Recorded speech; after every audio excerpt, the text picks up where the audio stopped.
Hello, everyone. I'm happy to be back with another young smiling Indian, part of the Voice of the Young series. Right now, we have with us Riddhi Sharma. Let's listen to her. Over to you, Riddhi. A very good morning to you, Professor, and namaskar. Um, First off, I want to mention that I was so thrilled to see you talk about the challenges of policy making at the state level in our country during the annual conference on economics and public policy. And I remember speaking to some of my colleagues about how beautifully you broke down the way forward and instigated all of us in the audience. So, thank you for inviting me to share my ideas to this new Vidped of yours. And I'm extremely delighted to be here, sir. So, thank you. Um, Before I introduce myself, I want to bring light to what makes my life meaningful. And I would like to express that through a very powerful Sanskrit shlok that is mentioned in the Srimad Bhagavat Mahatmyam, which at its very outset says, Chinta manir loka sukham suradruhu swarga sampadam prayachati guruhu prito vaikuntham yogi durlabham. Now, what does this mean? This means that there is a wish fulfilling jewel stone known as the Chintamani, and it is known to bestow all kinds of worldly desires.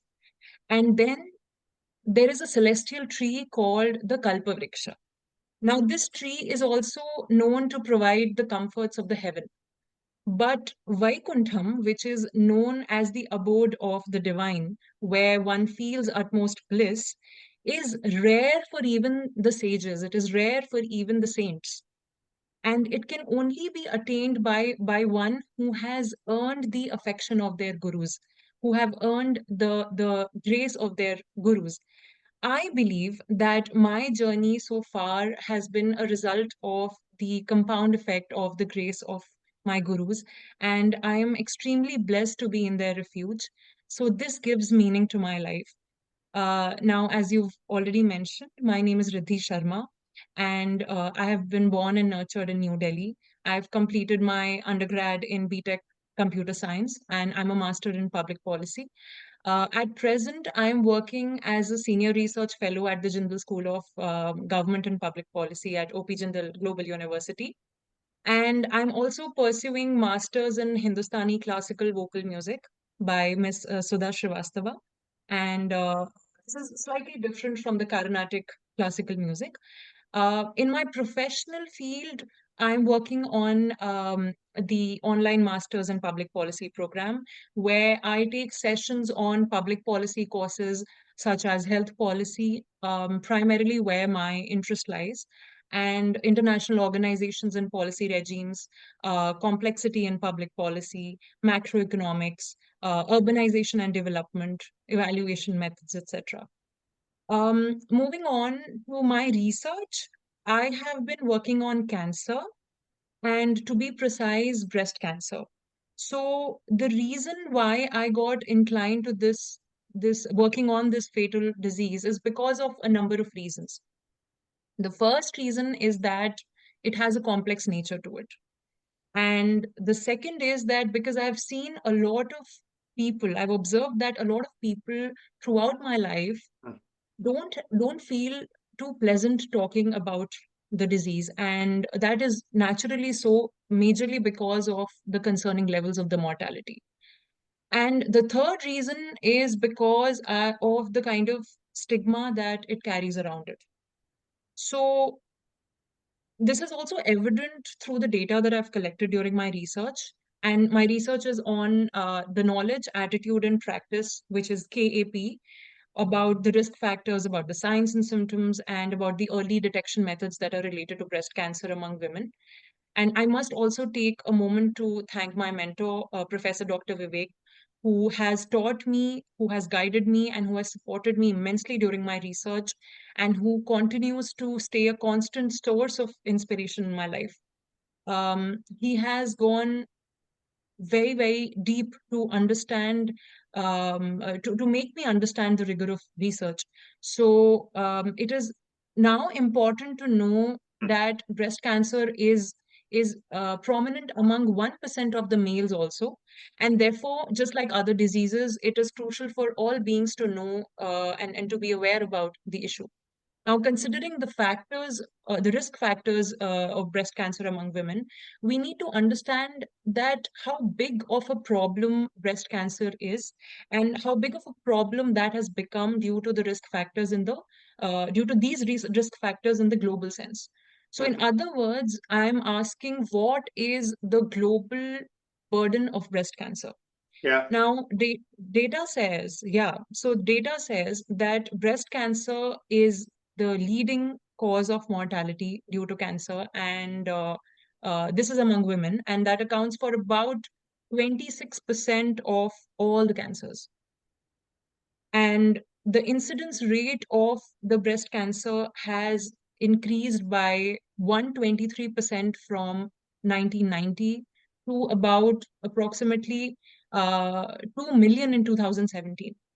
Okay. So during the pandemic in 2020, there were 2.3 million new cases, and this also accounted for 7.8 million women who were diagnosed with breast cancer, and this also accounted Hmm. for approximately 7 lakh deaths of women. So, what do we understand from this?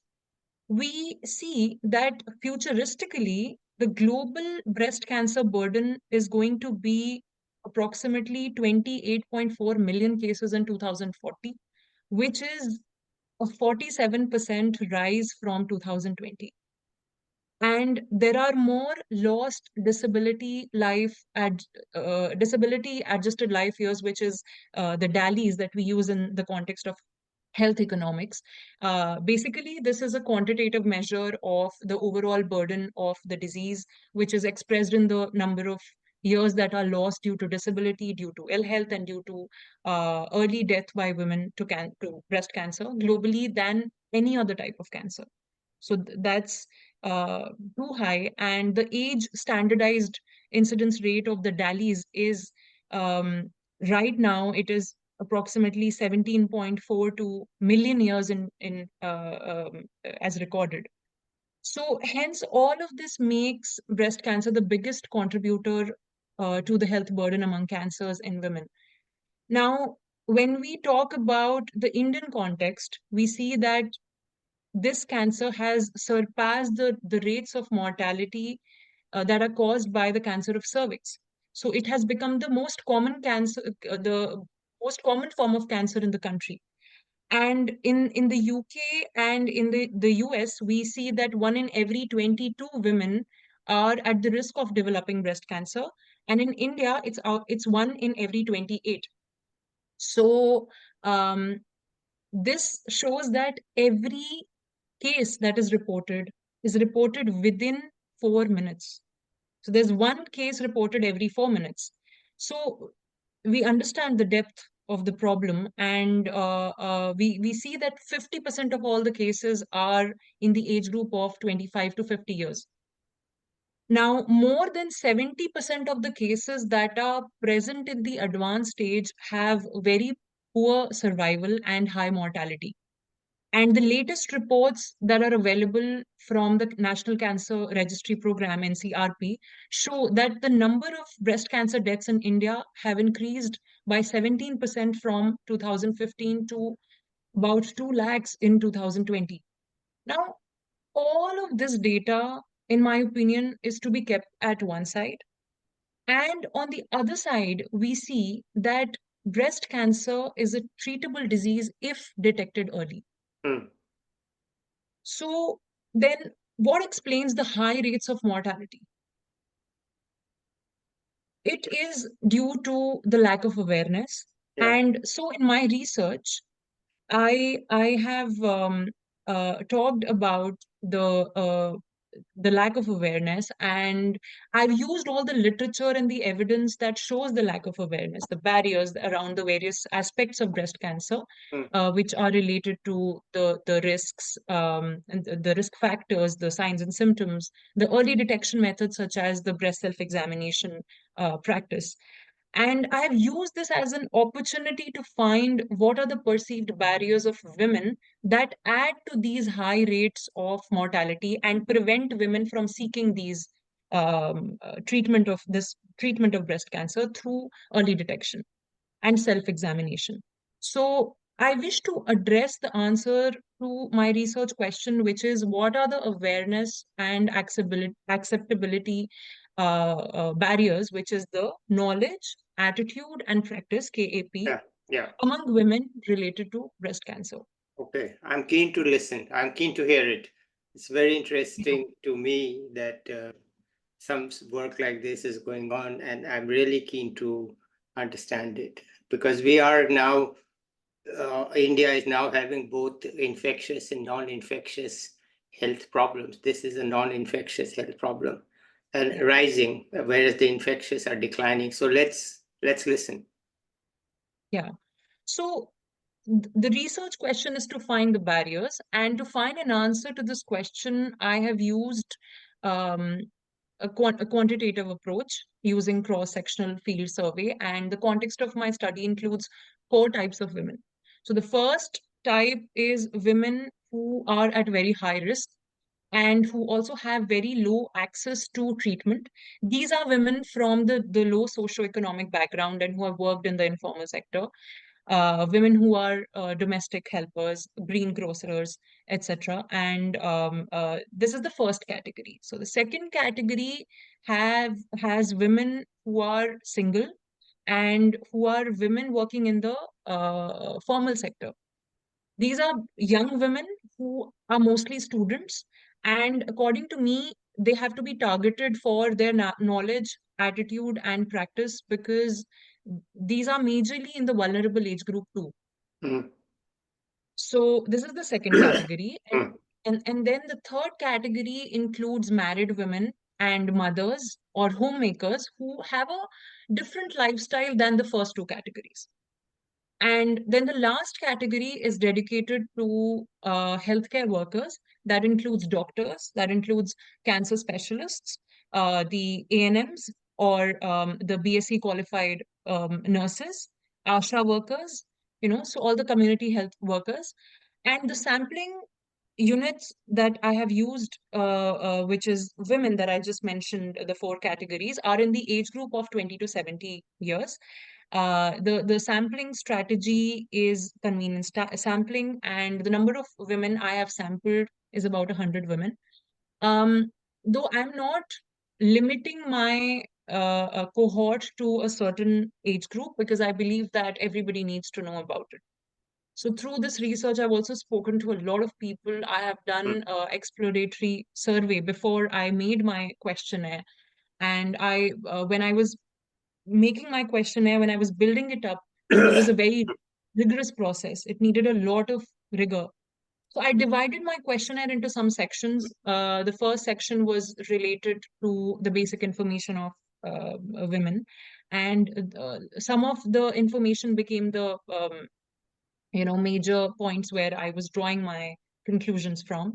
And this included their occupation, their educational qualification, and their marital status. And also whether they have a health insurance, because that's a separate part of the study. But I wanted to include it because through this research, I would have known more about how they feel about health insurance. So this was one part of the questionnaire. The second was where I talked about the knowledge levels among women in terms of the awareness that they have.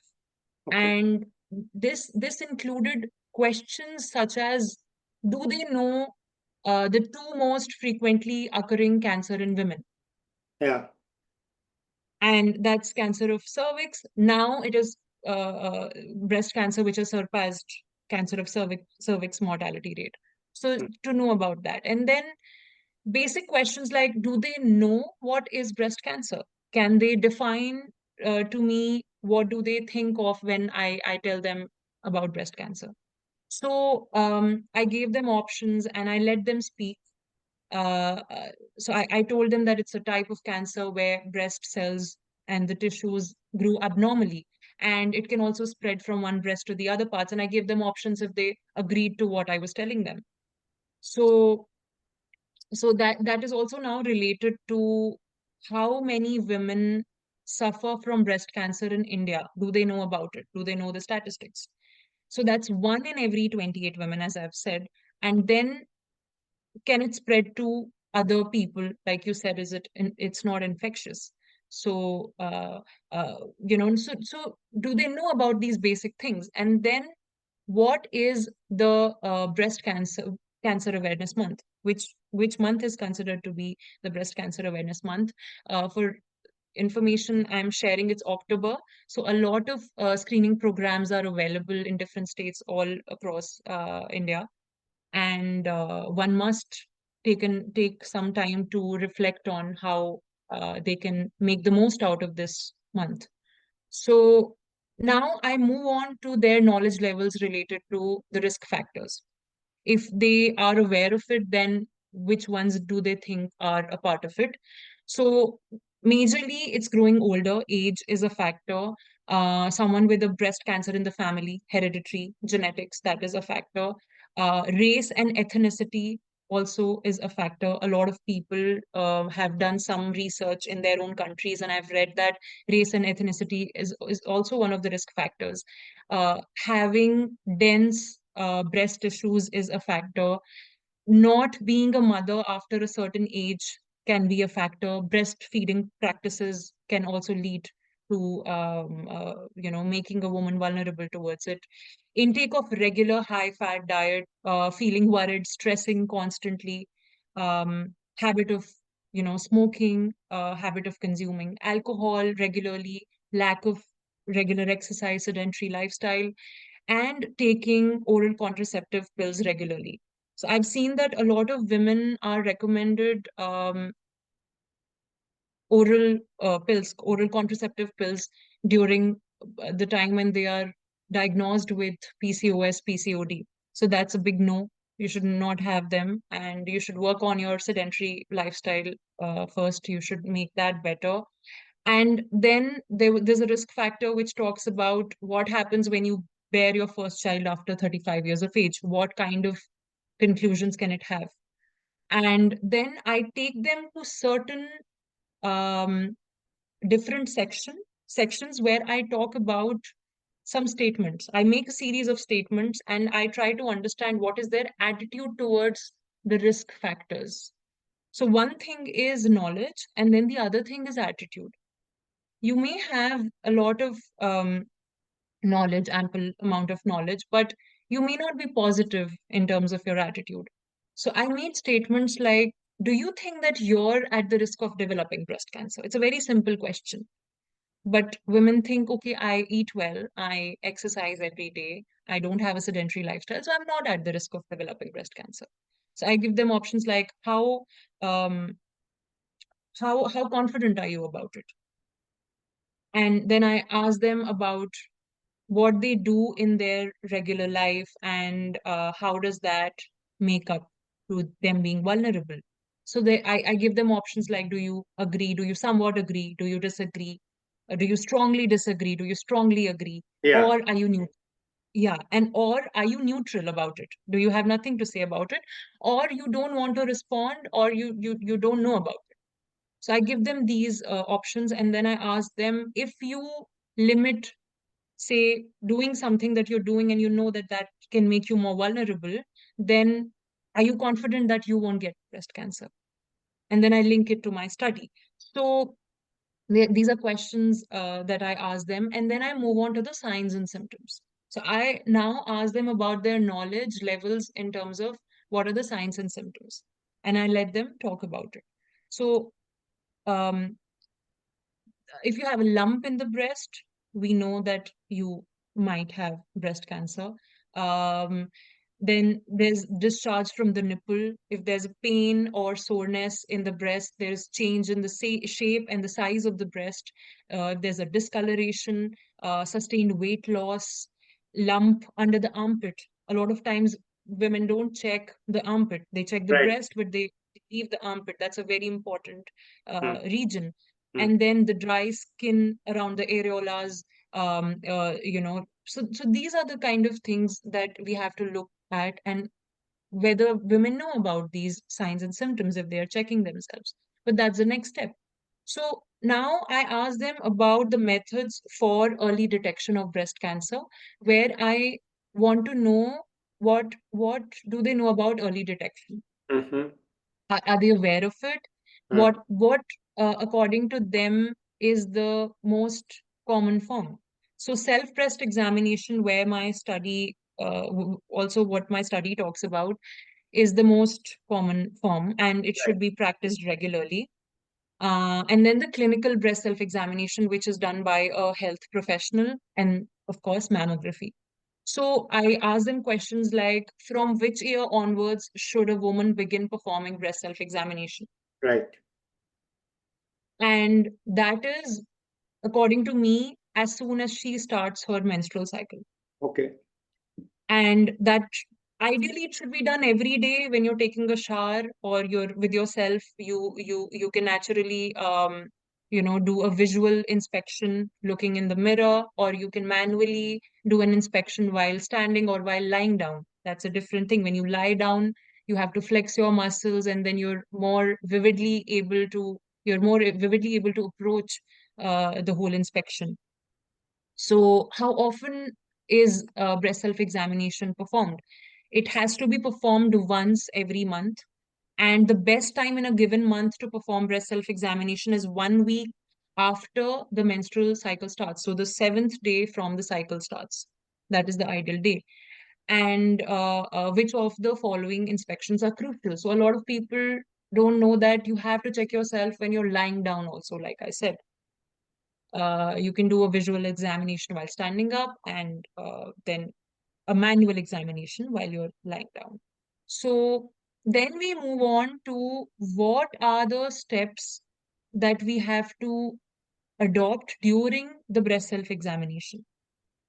And that includes looking for the changes. What changes do we look for when we know that there could be a sign?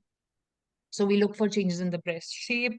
We look for changes such as some rashes, changes in the the position of the nipple. Look for any new swelling, thickening, bump. And for that, we have to raise our arms high overhead and then look for the changes.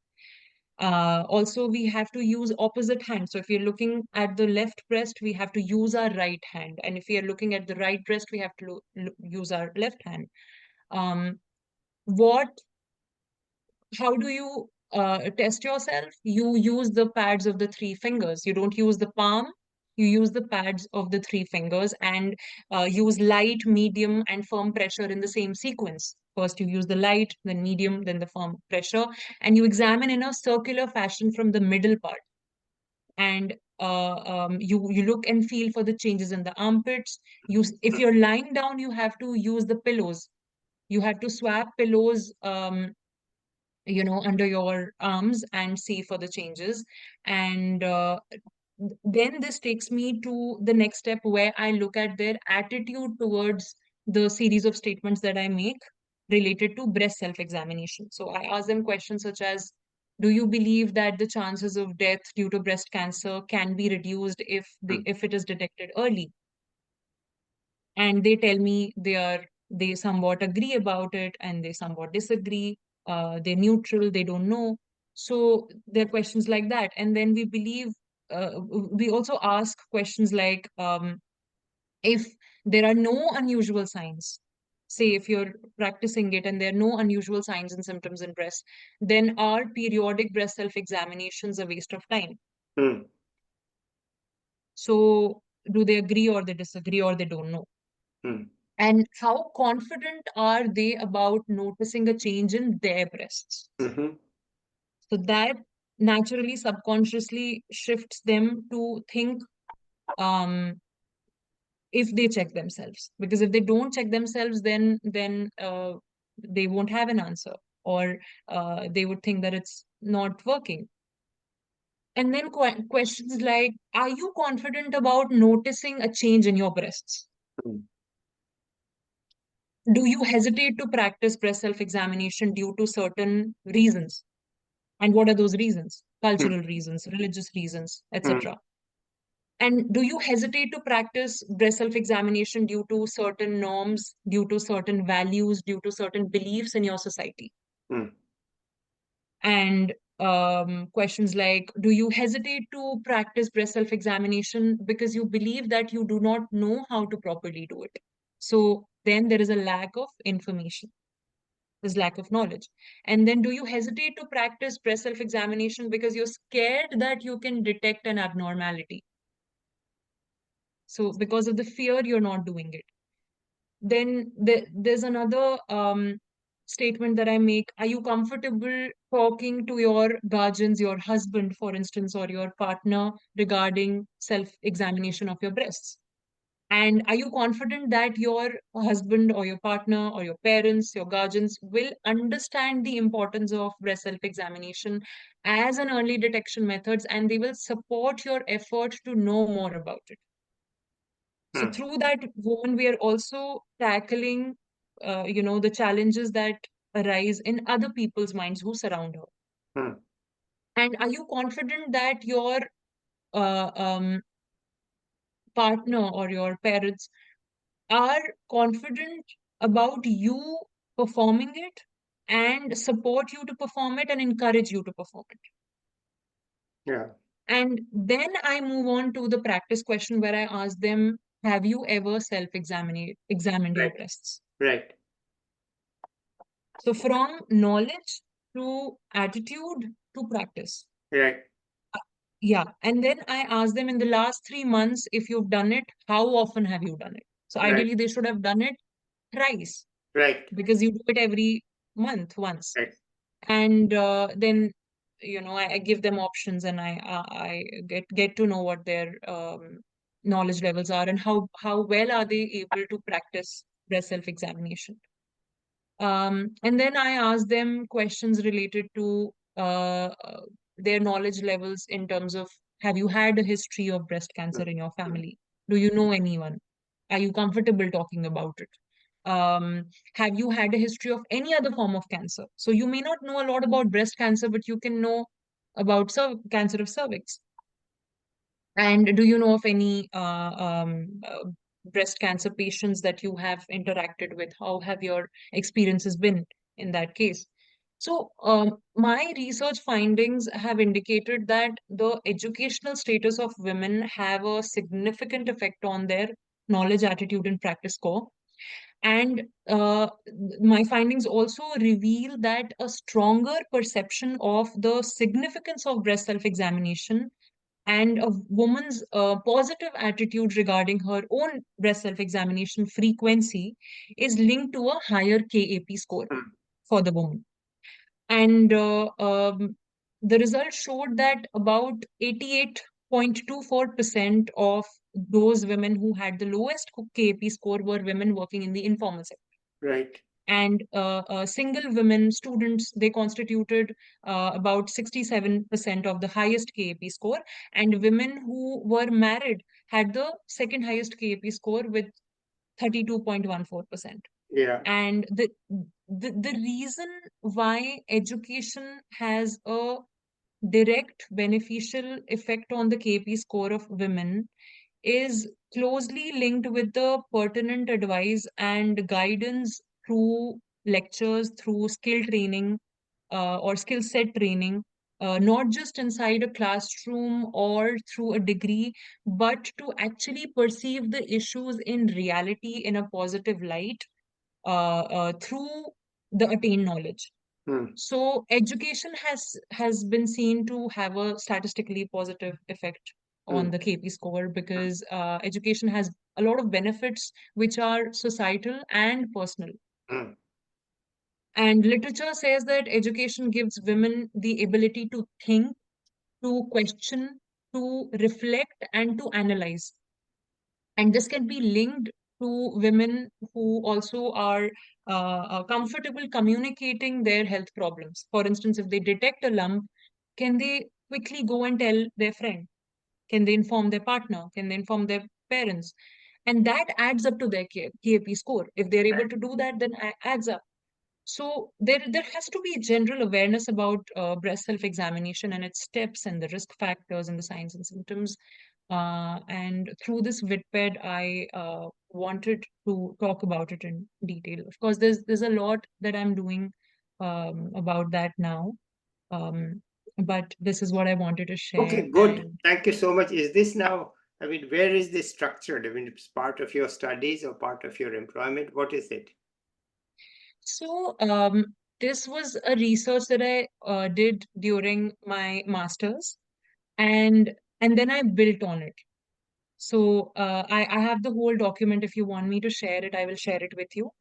Yeah, no, what I'm saying is it's very comprehensive. So it sounds like almost like a PhD thesis. And Yeah, it was a dissertation, and then I built on it more. So I'm still working on it, and now I want to look at the cost-effective interventions that we can introduce in breast cancer.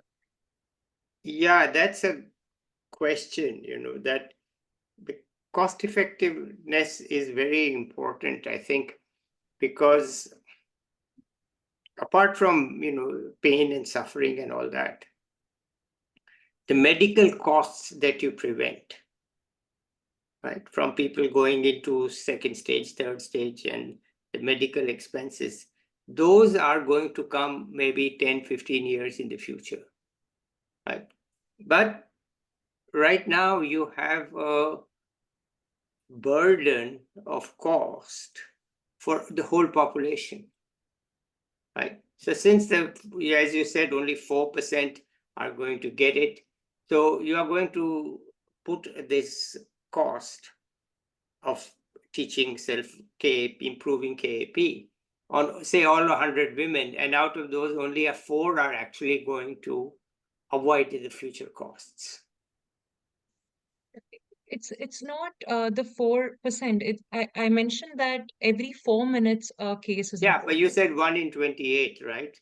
Yeah, Okay, so it's like it's like 1 in 28. I mean, 1 in 25 would be 4%, right? yeah, So I mean, it is a statistical problem in all preventive measures, that you apply the preventive measures to everybody, hmm, but the affected people are only going to be 4%, yeah, right? And therefore, I mean, I'm not talking strictly cost. The avoided cost of this prevention, which is the point of the awareness, and not just prevention, but also early treatment. So you avoid the costs of the heavy treatment. But that is coming 15 years or so from now. And when you look at the discounted value, it is a challenge, because very much. Yes. 100 rupees saved 15 years from now at 4, 5, 6% is probably very small. And that also you save for only 4% of the women. And then you have to target everybody. And it's a real issue.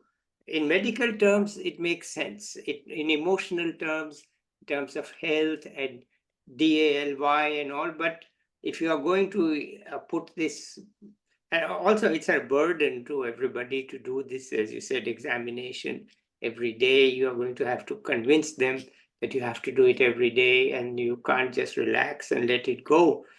So it's a personal burden and it's a financial burden. And when you do the cost benefit analysis, do keep this in mind. I don't have any answer, but I once had a discussion with a doctor. Okay, I mean, I had gone as a patient, but I just we just chat. Okay, so he said to me that, how can you prove it to me that awareness is actually cost effective? Because your costs are in the future, don't you know it's a discounted value? And you are putting the whole population. Now, if it was only 1% of the people, then it would be even tougher, because you have to treat, so to speak, treat 100 people to save costs on one, statistically speaking. So keep that in mind. That, look, this is a tough. But how, or under what format or aegis are you doing this future research? as a student or as a professor or a teacher? Where is this?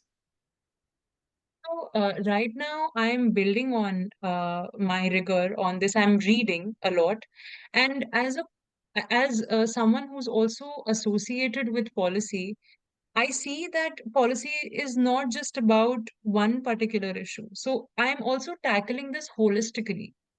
If today I am sitting with you and speaking about it, and if there are people who are listening to it, they would go back and be more aware of the issue. So this is a work in progress, and I know that it's going to take time. But as I said, I'm approaching this vividly. I'm looking at small nuances and building on that. Yeah, good. It's a very important step to take because public health has focused on infectious diseases, rightly so, since that was the bigger burden. But now non-infectious diseases, cancer is one of them, and of course all heart-related issues are also there. They are more on, again, here the point is that awareness is key. I mean, of course, awareness also key on infectious disease, because if you know how to avoid certain foods or water or something, then you can. But it doesn't work because we can be only so careful, and if this infection is there, we are going to get pandemic, endemic, and so on. But here it's more. So I'm glad that you are thinking about it, and I'm not a health expert at all, but it's an important point to increase this awareness. And certainly, as an amateur, I would think that maybe uh, it's a good way to target mothers because they are in the vulnerable group themselves, as you said, and then maybe their daughters also, they can tell them more easily than any school or any other place where it's an extra curricular burden, and the teachers may or may not be the right. But I think I would, because mothers are also in a vulnerable group that you said you mentioned, right? So it'd be good to target them. How to target them, I have no idea. But it's not in these days of YouTube. I think it may be possible uh, to do it. And I would say that, listen, this is my general theme, that look, governments are in India and everywhere are reaching their limits on what to do. And asking them to do more is sometimes not going to lead to any results. And in society has to take these challenges up. And so the experts have to come together and find the money and do some of this work themselves. Because also the government departments are not quite, they may be tech savvy, but they are not tech excellent. And the young people like you are, right? You're more nimble and you're more. So anyway, good luck. I mean, I'm happy to hear it. Okay. Anything else Thank you you. want to tell us? I wanted to share this, and as initially I mentioned that a lot of people have been there as a constant source of support in my life. And I really want to thank my grandparents for that. I think they've grounded me a lot. They have given me the right values in life. Um, and I think I just have a sense that when you're grounded within yourself and you know what you're doing and you're confident about it, Mm, you're able to project it the right way with the mm, right intention. And I mm. think in my life that happened at a very tender age, and I have to thank my grandfather for that. So he has inculcated those values, and I think it's very important for all of us to also look at the other side of life, or should I say, the only side of life, which is to be jubilant one, within yourself, and do everything with grace. Okay. So that I feel. Okay. Wonderful. Anything else you want to add? Um, I mentioned that I'm also pursuing music. Yeah, So tell us about that. yeah, so I'm completing my Nipun, which is an equivalent of masters in Hindustani classical vocal music Uh-huh. from Bhatkhande Lucknow University. Yeah. And I learned from my guru. So right now I'm learning certain rags. It's very interesting to know about rags, and I try to master each. Each year I want to master at least one rag because it takes time. In the nascent stage of learning, I had started learning 8 years ago, and in the nascent stage, I felt that I was looking at a lot of rugs in a very small amount of time, in a very short amount of time. And I realized that maybe I have to give more time to one rug. So, based on that, I think I'm also fueling the other sides of my life where I look at one thing and I do it with a lot of rigor, and Mm. then I build on it. Mm-hmm. And if I'm confused, then I include it. If I know that something else needs to be done, then I switch to that. Mm. So music helps with it, and I think one message to the youngsters through this Vidped would also be to be associated with some cultural art form. Yeah. It's very, very important Mm. to do something on the side, and Mm. I've been doing music, so that has kept me very, very energetic Mm-hmm. and very creative about my work also. Yeah. So even if I'm tired, I can do my music. I can sing. So I sing, and we have exams every year. So Yeah. right now I'm preparing for the second year, Mm. and it's a beautiful journey. And I don't see it as a degree. I see it as something that is fueling me. Okay. So I want to take this forward, and no matter where I go, I'm sure that music is going to go with me. Okay. So, which are the two or three singers you admire most? Classical, vocal Yeah. classical. Yeah, so it's Lata Mangeshkar ji. Yeah. I think her energy is always there with us.